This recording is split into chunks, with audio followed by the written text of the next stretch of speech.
Former Nigerian President Dr Goodluck Jonathan is in Johannesburg, and he will be leading the election observer mission of the Electoral Institute for Sustainable Democracy in Africa. This is ASA, to observe South Africa's national and provincial polls. It's the fourth time the former president would be leading the observer mission, having previously led similar missions to Sierra Leone, Kenya and South Africa in 2019. And His Excellency Dr Goodluck Jonathan joins me now. Good morning and welcome to South Africa again. It's a country you know well and a country you've been back and forth often. Thank you so much. I'm happy to be with you in South Africa for this election that's very unique to the country and to Africa. Well, I want to talk about what the IEC said, Dr. Jonathan, saying that the international observers have a great deal of experience in terms of covering elections in various parts of the world, and the role that they play to institutions like the IEC is to offer invaluable advice and support. What advice and support does a body like yours offer the IEC? It's very critical because in the process of conducting elections, it starts from registration of voters, process the voter register, the legal framework pertaining to the elections, the processing the elections, post-election activities like litigations in courts. So it's not a one-off issue. And when we go to a country to observe the elections, we normally have long-time observers that stay in the country upward of 3 months, in some cases 6 months, especially countries that the democracy is still just evolving.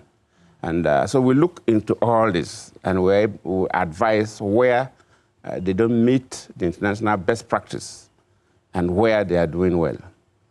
So this is how your team will be carrying out its work. As you say, once you've observed the elections, almost twin reports are put together. You'll have that preliminary report that will come out almost immediately after the elections and the results announcement.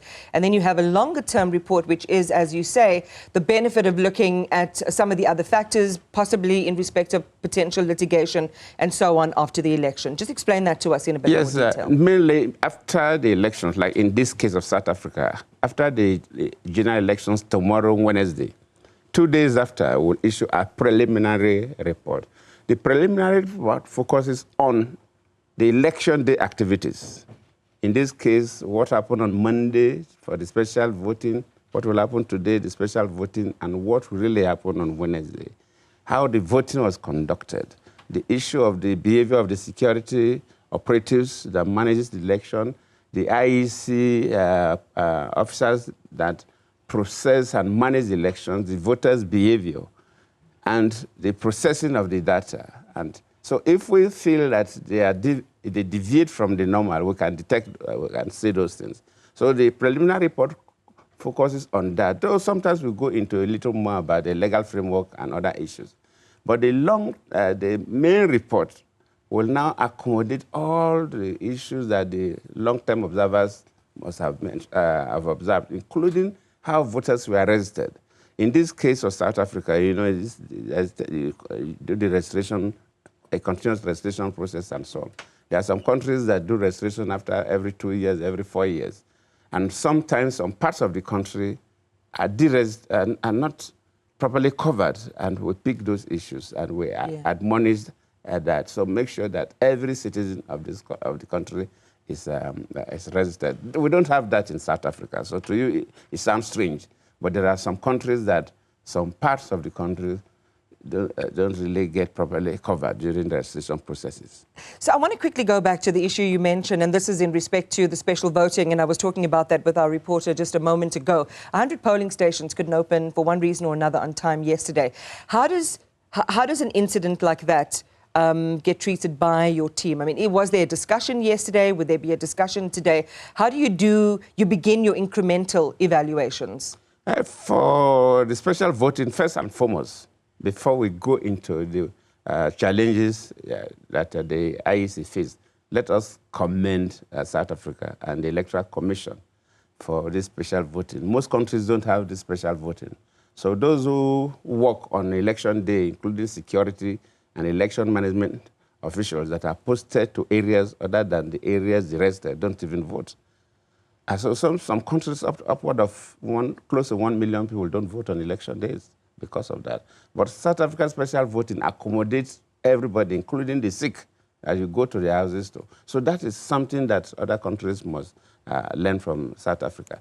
Yes, yesterday, because of these security challenges, you know, the demonstration by strike by taxi drivers and so on. So there are some security issues that prevented some places where voting couldn't take place early enough, and some places they didn't vote at all. We believe that that matter must have been sorted out, and today we are hopeful that all those areas will vote. So it's at the end of today that we can really make a good comment on that. So elections, Dr. Jonathan, are a grave and serious, but also an exciting opportunity for people to exercise their democratic rights. And we've got to make sure and that we jealously guard the potential for this happening in a free and fair environment. In South Africa, we've got around about 650 voting stations out of the 23,000, so it's a smaller minority, but they have been identified as hotspots. And then we have, as you saw, some of the problems that manifested yesterday. And with the assurances of Nat Joins that everything will be okay and protected, and the deployment of the various security and law enforcement agencies, we shouldn't have any issues.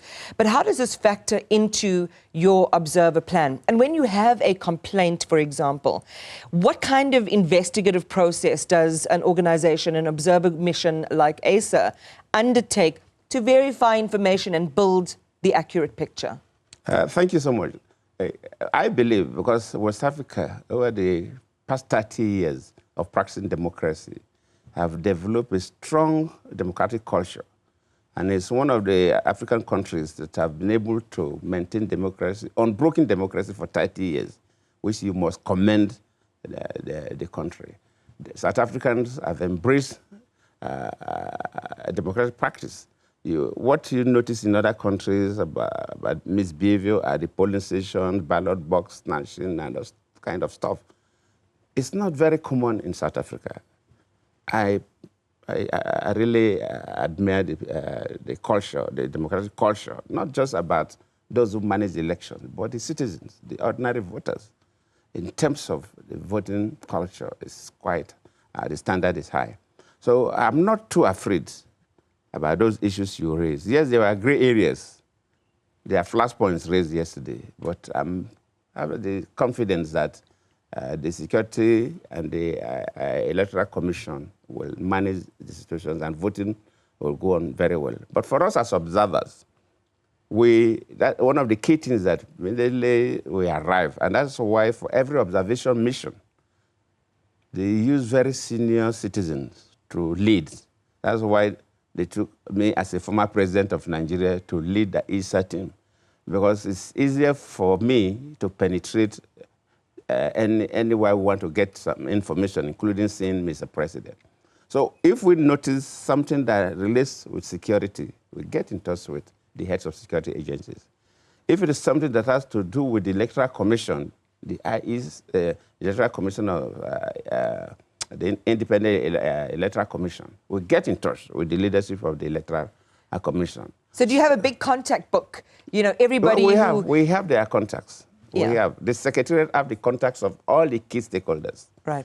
Including the leaders of all the political parties. So, Dr. Jonathan, what would be a red flag? I mean, you've given South Africa a glowing report for its democratic culture, for innovations in how we conduct our elections, in ensuring that there is diverse inclusivity for people who are infirm or in the far-flung areas and so on.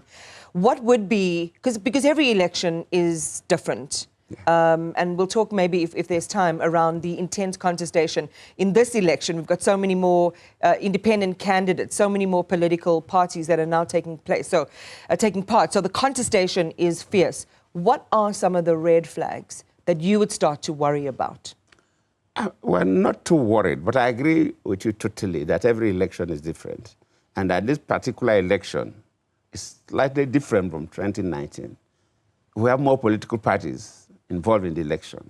We also have this provision for independent candidates that were not there before. We also note that before this time, a South African can go anywhere and vote. But that's from the experience of 2019. It was creating problems where people, when they go and see that the queue is very long where they registered, they go to other places to vote. And in that case, some places run out of voting materials. And that's why the the Independent Electoral Commission said, no, you have to vote while you register, or inform us if you intend to vote otherwise, so that they make sure that voting materials, no station runs short of voting materials, which is the best thing to do. So this introduction of the independent candidate bringing the third ballot, South Africans don't know about it, so we believe there could be some issues. This idea that you can no longer just walk into anywhere and vote. In fact, even some of the party leaders are still confused. So that is another area we are worried. But also the issue pertaining to some of the political parties and the litigation. In this particular election, you have more litigations than the previous elections, though some of them are even still in court. And that's one of the reasons why we had meetings with all the stakeholders. Yesterday we had a meeting with the Chief Justice of the country, also to get the perspectives, his own perspectives about some of these issues. So this surely will bring some. So you've met with parties, we're talking about litigation, so parties like MK, yes, for example. You've met with their leadership and you've talked to them? We are yet to, but I think we'll meet with them today, but we are yet to meet with the MK. But we met with ANC yesterday. And what did they say?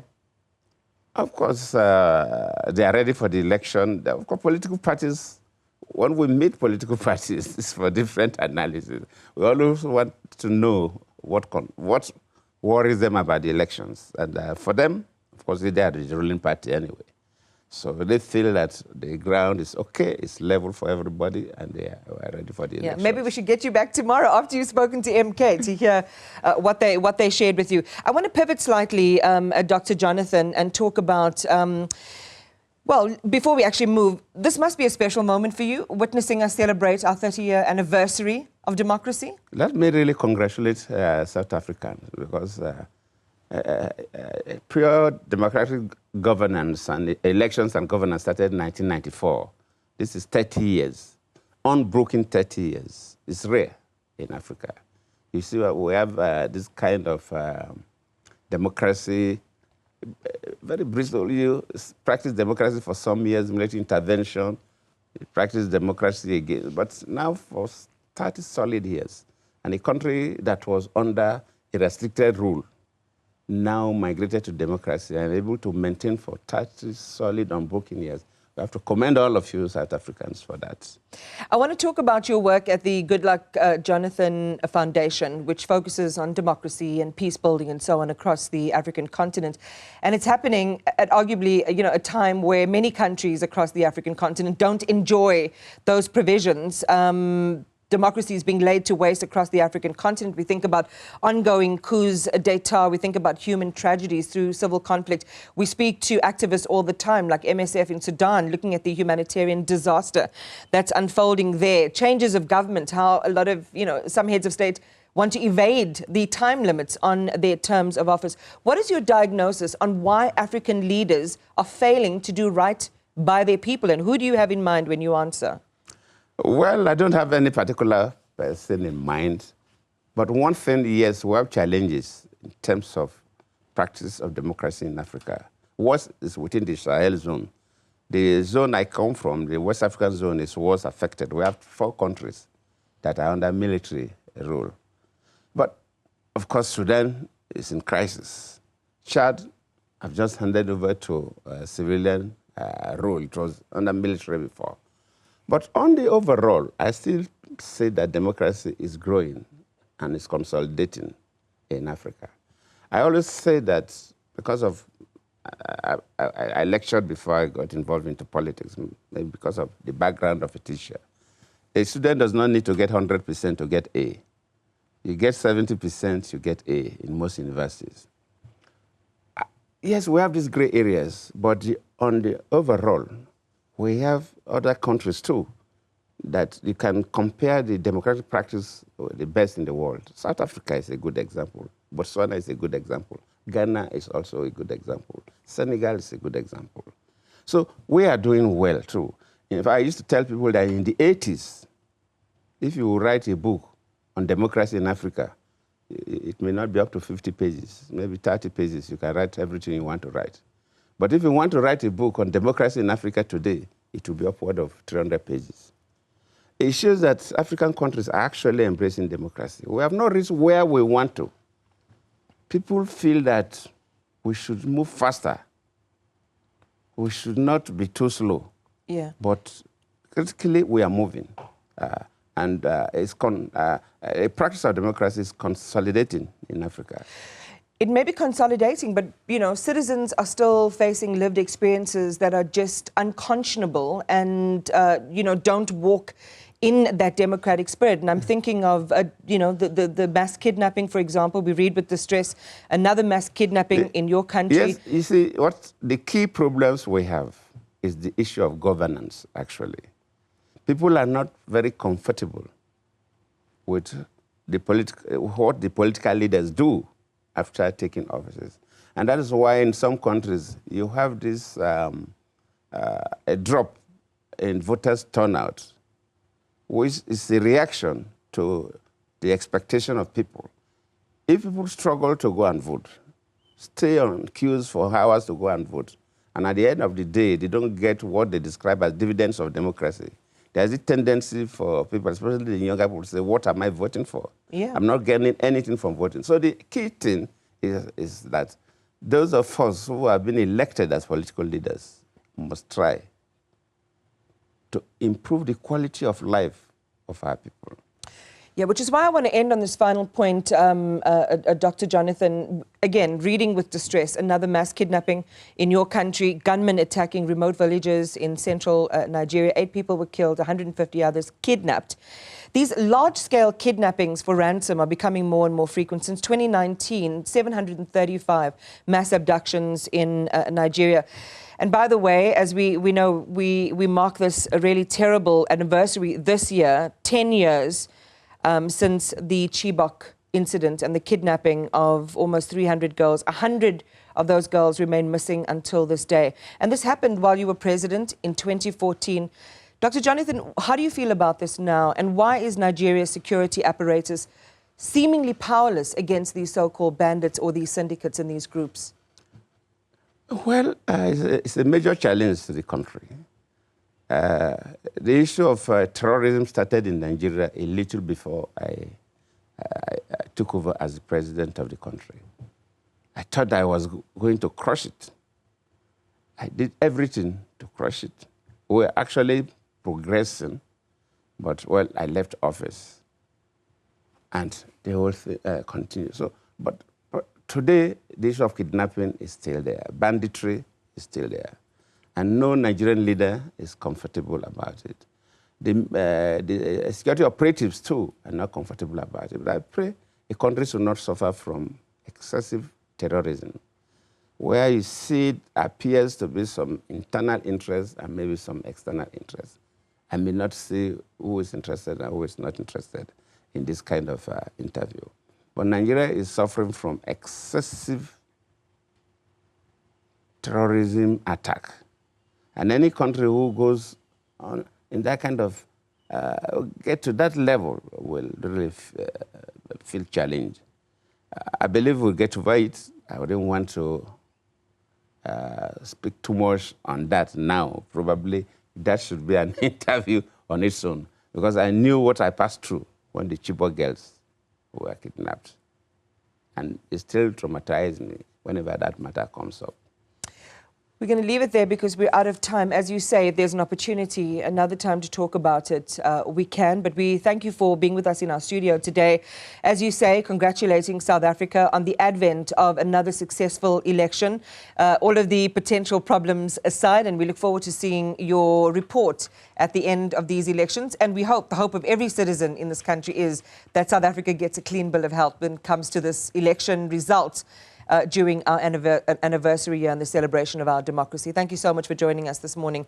Former Nigerian President Dr. Goodluck Jonathan, who is leading the observer mission for ASA.